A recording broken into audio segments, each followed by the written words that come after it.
Hello, this is day 5, and we're still here at Mackenzie. Everyone is here today, which is fantastic. Madeline's continuing to do amazing baking. Can we come over and just say hello? And I can edit it out if you really don't want to. Is that okay? This is Madeline. She's been such a and everyone loves her baking and washing the cups and all of the stuff every morning. So it's fantastic. And Helena is our lovely model today. Also an amazing musician, artist, everything. And textile artist, all the rest of it. Anyway, look them up. What's the name? Steampunk? What's Steaming Fox. The Steaming Fogs is the name of the group. So welcome back now, the last day. I was saying it gives me a slight pang of sadness to feel like we will be saying goodbye to one another today. But I'll start off. So we were talking about just the thing of setting up and easing in gradually, finding your way to the paper, considering the space that Helena's head and shoulders and the hat. Like, this is a lovely hat, and although it means that the light isn't fully hitting Helena's face, I think there's enough dark and light in there in relation, like in terms of colour, like the dark shape of the hair and the dark shape of obviously the eyebrows, you know, the shadow beneath the nose, the shadow of the upper lip is still well, there's some indication the line dividing the lips would be slightly darker. I'll see how I get on here. But to me it feels like it's all very nicely composed already. Like, it's very beautiful. We've got the hat, the flat shoulders, and then considering the verticals in the background as a way of helping to see the shapes of things, the negative space between the vertical cupboard and the side of the hat, for example, or the side of the face. It really helps to locate things when we can clarify them by comparing to a vertical or a horizontal.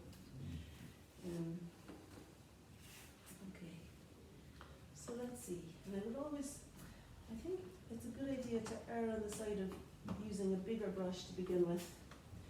If you think you could do it you could make the marks with either brush, err on the side of the bigger one, so that it's a bit like the wild goose phrase, you can make a wild goose tame.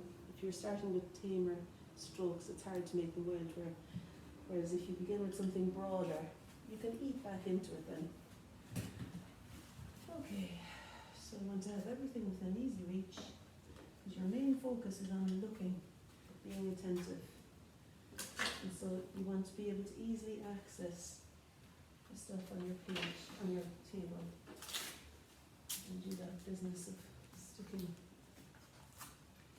away scrap paper up. And I'll give you some, after the demonstration I'll go around and give each of one of you a little bit of scrap paper to test your colours, also the consistency of the paint, not just the colour but the consistency, whether it's going to run away with you or how dark it is, you know, before putting it on here.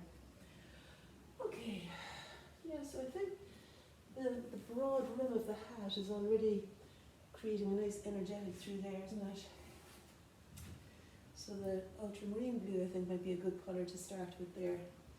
And again, I think just the Van Dyke brown. I mean, that's very blue. But I have a sense that the hat is more a blue-brown, and the hair might be more a brown. The hat is a blue-black, as it is. And the hair might be more mahogany. You know, as it comes down here, there's a kind of richer, warmer, brownish black colour in the hair, I think. Which blue did you use? So that's the ultramarine blue. Yeah.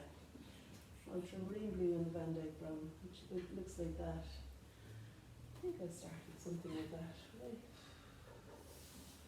I mean, it seems important that this edge is clear and clean, so I'm not just going to do any sort of thing there, but I want to capture the sweep, all right, like the sense of it going across from one side to the other, and then maybe where the rim stops and the skin on the face begins. So Helena, it'll be about 20 minutes from now. Did you start the timer? Yes. Yeah, thank you.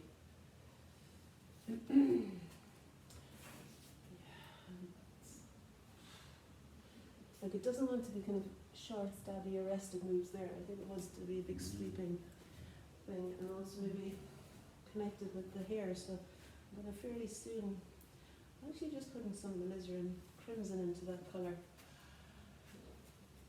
And now I'm locating where the hair will be. Maybe about there. So there's a longer bit of hat. So we've got the triangle where the hair stops, and the face starts. There's a triangle of hair between the hat and the face.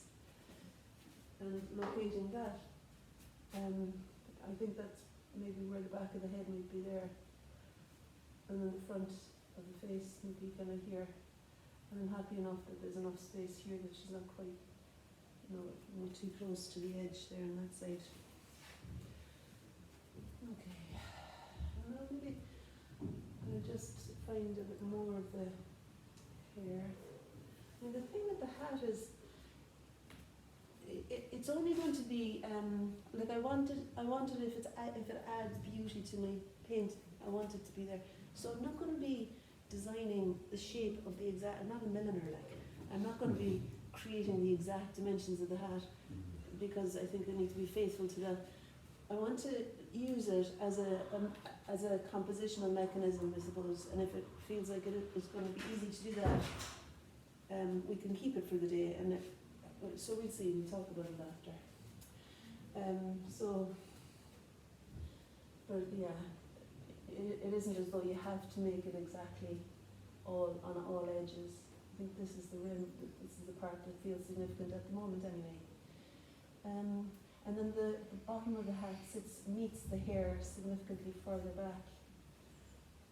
And the hair kind of gets a bit lighter where it meets the hat, so I'm going to make more of that hat colour, a bit more of the blue and brown. Because one of the things that's exciting here is that how the hat meets the hair quite high up at the front,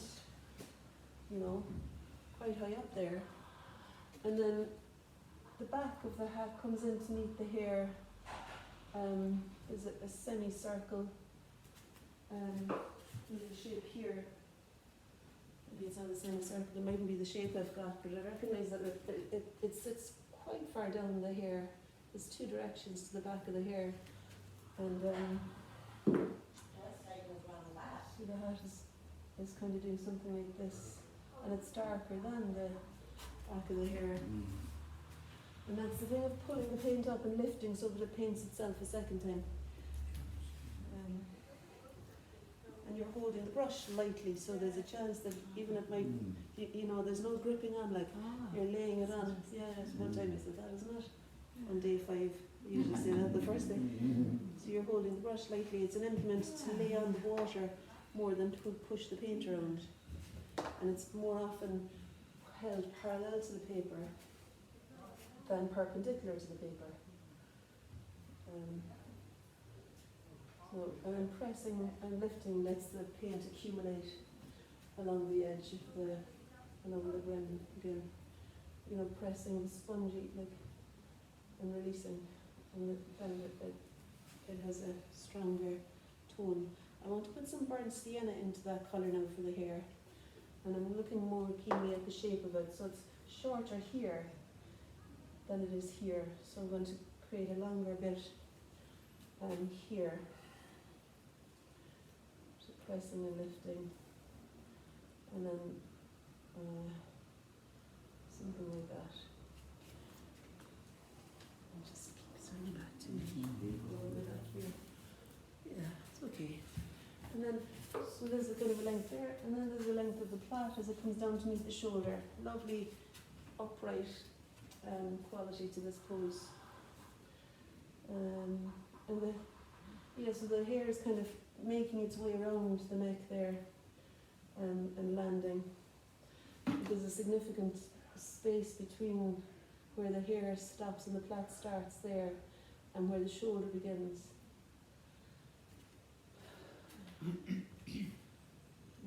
That's what this seems to be the thing that I'm heading towards anyway, to try and make a bit of sense of stuff.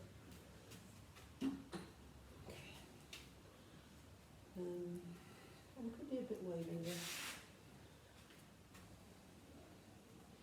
I'll put a touch more blue. It's really a touch. Some burnt sienna in to cancel it out again a bit, but it's seems to me that actually I do want this to have some glue in it too. The hair there. And then across the face, so considering the width of the forehead in relation to the width of hair here, I'm just going to need to take a leap of faith and plant something somewhere and then stand back. So the edge of the forehead might be there. I should maybe need to lift that up so that the width of the brim is also informing the size of the head for me. Maybe I'll move it back even a little bit more before standing back and deciding, because all of that is still movable. It's only a couple of light layers. If it was painted on like this, it might be harder to lift, but when it's painted on like that, it's simpler to lift off. You're not disturbing the surface, breaking the fibres, you're just laying it on as a complement to the paper somehow. That's going to run, isn't it?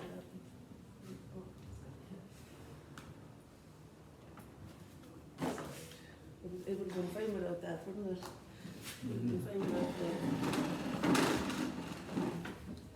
it would have been fine without the sweep across it. Yeah, it's alright, so. Okay. Alright, so let me see now. Stand up. And, yes, you see, I'm noticing the elongated, the length of the face, and how maybe what I could do is actually bring in some of the hair here too, because the hair is hugging the face really down to the jaw, and then it continues to sit back to meet the plait. So there's something like that needed to happen there. I'm still finding it, I'm not really very sure, but just sensing my way to capture the shape of the face, and then we can sort out anything that needs adjusting elsewhere, I think. But it might be helpful too at this point actually to see the relationship between let's see, I was going to say the rim of the hat at the back and the bit extending out here.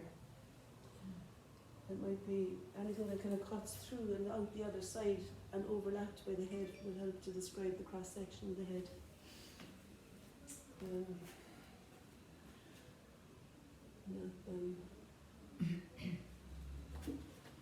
there's a sweep down to the back of it. It's probably helpful not to have white there.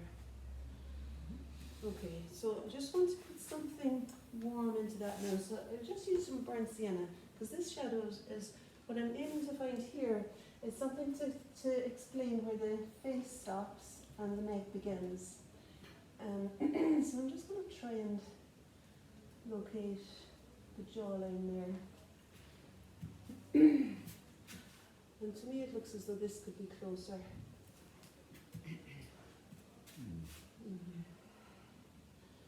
As I paint it in, you know, it feels like there's a shorter space here.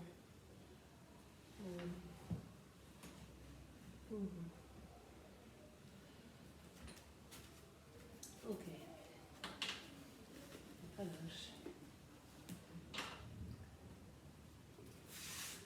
this is different again. It's kind of exciting. I'm trying to find how the face is framed by the hair and the hat, and we've got the position of the cheekbone extending out there. You know, you find often that the cheekbone that comes out here is often parallel to the nose. So just get the edge going that way. It's not quite as steep as that, but anyway, just stop it from encroaching into the skin too much there. I don't want that influencing the size of the, I don't want that influencing where I place the chin, that being too big or something. Okay. Oh my goodness.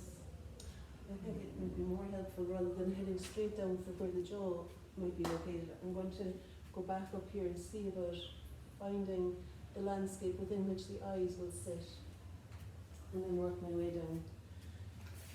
And again, something darker there.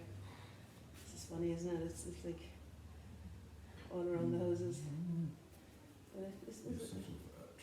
You're avoiding the difficult bit, aren't you? Which I would as well, yeah. Well, you keep putting it on, you keep nearly going, no, Oh my God, this is needing a serious reframe now what you just said. Stop So- video. So, avoiding the no. I would say I'm trying to gain clarity before going to the middle mark. I want to work up to the mark, you know. And I would recommend that the kind of rhetoric in our own heads has something of the, yeah, you're doing fine, you know, rather than the like. And it's a very good thing to flag that up, because there's two ways of saying something, and I suppose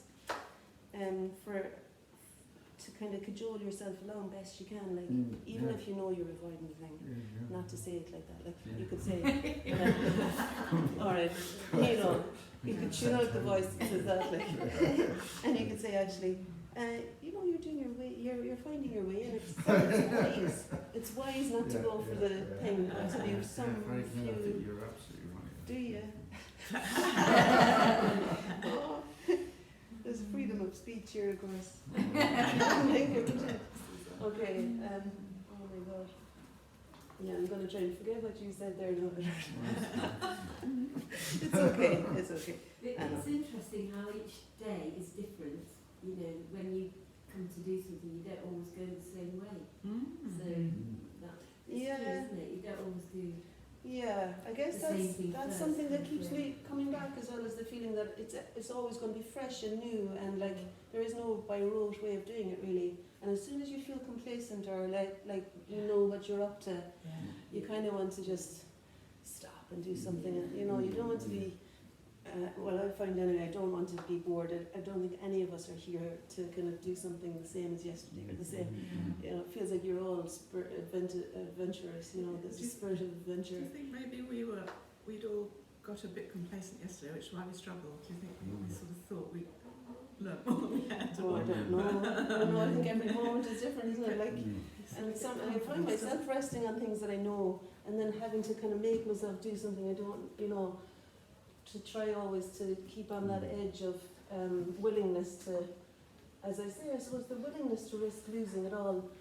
And there is a compassion for yourself in it as well. Like you are, like I wouldn't launch into there just now, because I'm finding my way to know a bit more surely. So there's a paradox, isn't there? Because I'm saying, yeah, be fresh and brave and all the rest of it, and you know, there's still a working up to the mark. So you want to be committed. You want to commit to the thing. Especially, I suppose, when it's in the face like itself. So there is a little reticence around. There can be a holding off in relation to the features, the positioning of the features, just because that feels like it's more of a critical thing than, say, dress. You know, you can put something like What that. colour on was the that? dress. Sorry. Well, it was all that carry on there, The now, burnt brown sienna was- sienna and ultramarine blue, and then a little bit of alizarin crimson. A little bit of the alizarin crimson. Okay. Yeah. I'm interested in that colour. I think that was really interesting to have that little interlude there. Because it is, you know, there is an edge we want to navigate that's not safe, but it's not totally. You're still within your window of tolerance, you know what they say.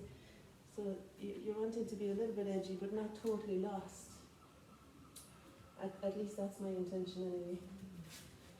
Okay. Now the socket of the eye on this side, I think, could be very helpful to locate as well. With half closed eyes, I'm just going to see what's happening here, and the shape made between the skin of the forehead. You know, the shape of the skin of the forehead, that's made by the hat, the eyebrows, and even the nose, you know. So there's the side of the head here, the rim of the hat, and the eyebrows are making a shape that feels to me like the shape of Helena's forehead. So we can forget its forehead even, but just notice that you're making a shape rather than painting an eyebrow or all of that, which feels like it could be a lot more daunting, I think.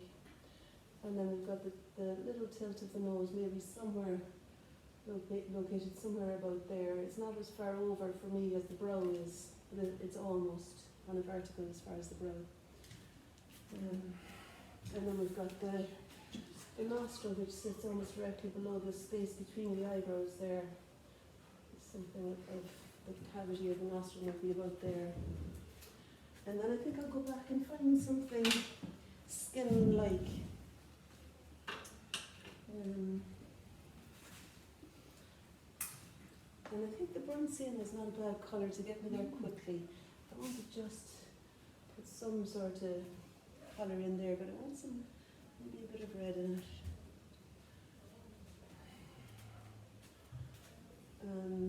Because there is a little shadow beneath the cheekbone here. There's some colour happening here.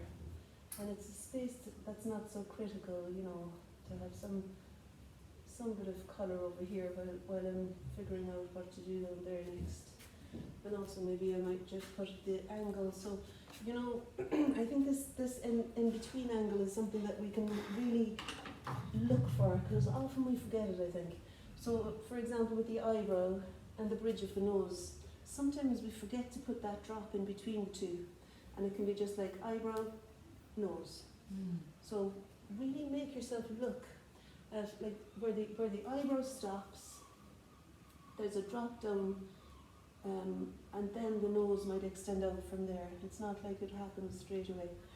And the same thing with the chin. So you might feel like you want to do the side of the face and the bottom of the face, but there's an in-between direction that's diagonal there too that's significant. I mean, you could say it's a curve, but I like to try and find the different angles, and then maybe the curve can happen. That's, I think, why I like the flat brushes too. Okay, and I think the neck is a significant helpful. Oh yeah, and the throat, there will be the same in the nose too. There'll be a diagonal. It won't be just like, you know, right angles. I know that you know that, but it's helpful to remember it really, so that you really seek that diagonal and give it enough robustness that we have a volume to the nose. Now, the neck, where does the neck enters and exits the face behind this C shape, as far as I can see, and it kind of cuts through the back of the nostril a little bit as well. So I think it might sit about there-ish.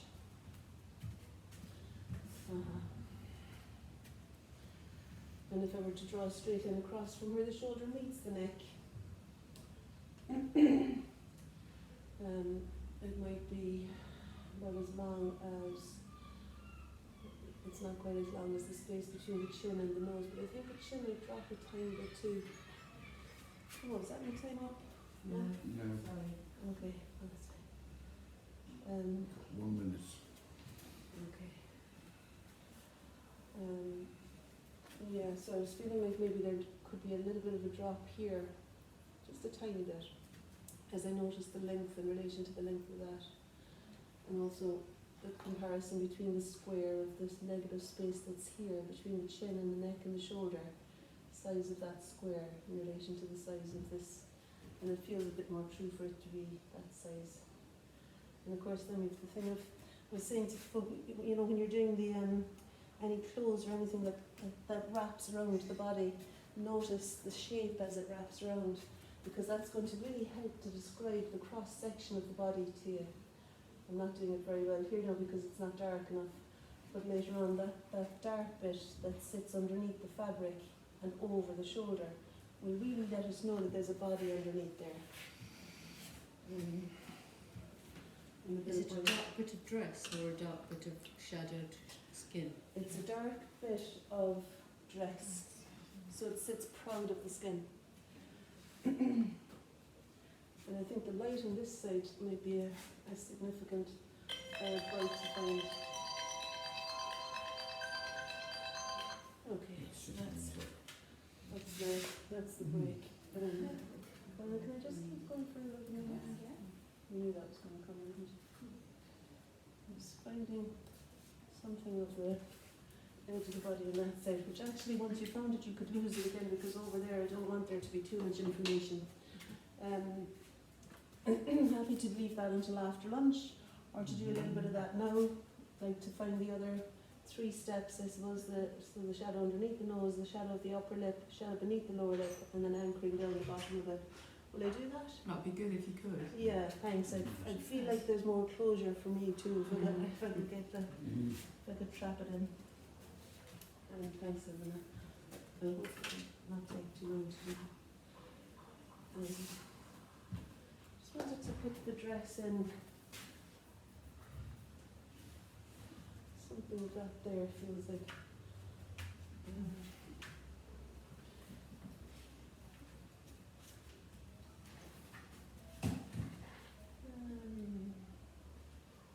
Just kind of noticing the angle. It opens up a little bit more than the jaw. You know, like the angle of the dress. It's helpful to notice how that sits in relation to the angle of the jaw. What's it doing in comparison to that?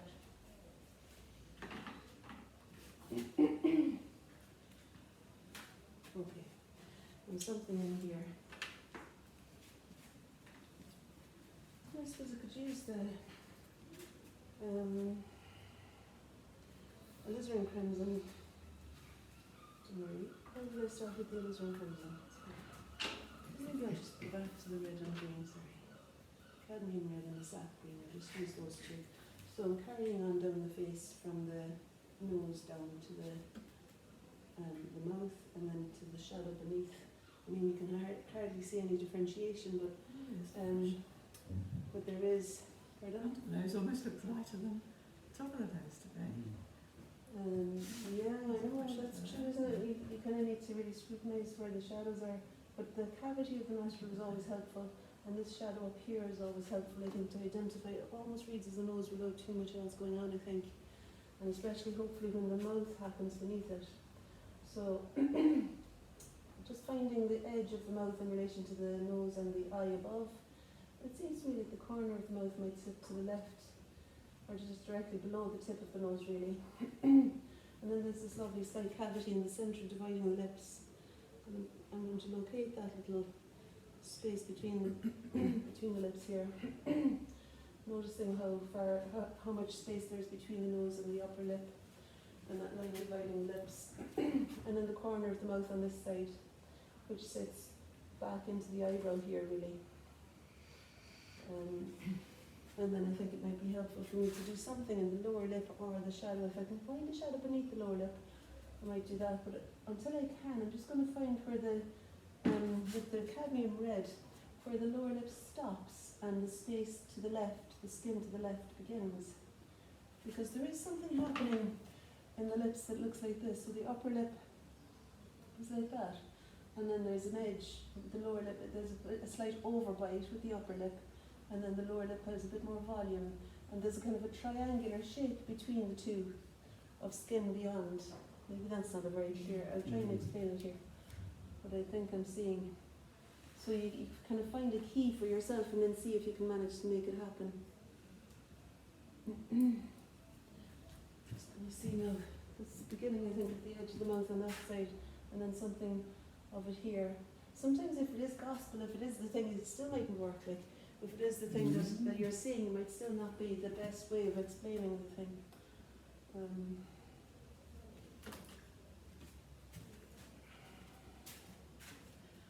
just going to use the damp clean brush now to, I don't know, put a bit more cadmium red in it, because I want to explain the full shape, I think, of that upper lip. It's kind of making its way around the face, like wrapping around. And you can always, like we were saying about the wild goose thing, you can always bring it in. And let use some of your rosy carry-on, whatever that was from the other day, Claire, for this little bit here.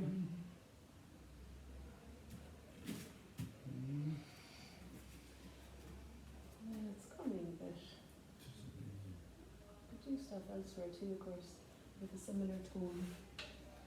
And I think like a brush that's about that wide might help me to solve some other things here, like eating a little bit back in with the from the top down, and maybe putting a little bit more colour in the upper lip.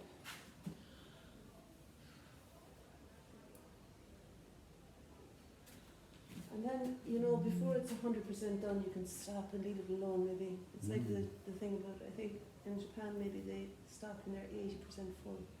So if you let things alone, sometimes, you know, go and do something somewhere else. I really like that colour that you put on my palette, Claire.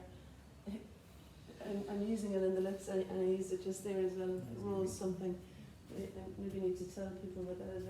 I'll see if I can find it in my wildcard box as well. Sorry, I'm not taking ages. I'll just do the, you know, so something then, the last thing I'm going to do, pardon? Do you want mine? Do you want to put it in? Oh, it's okay, there's enough there. I'm just conscious that I'm using a colour that isn't on the list, you see.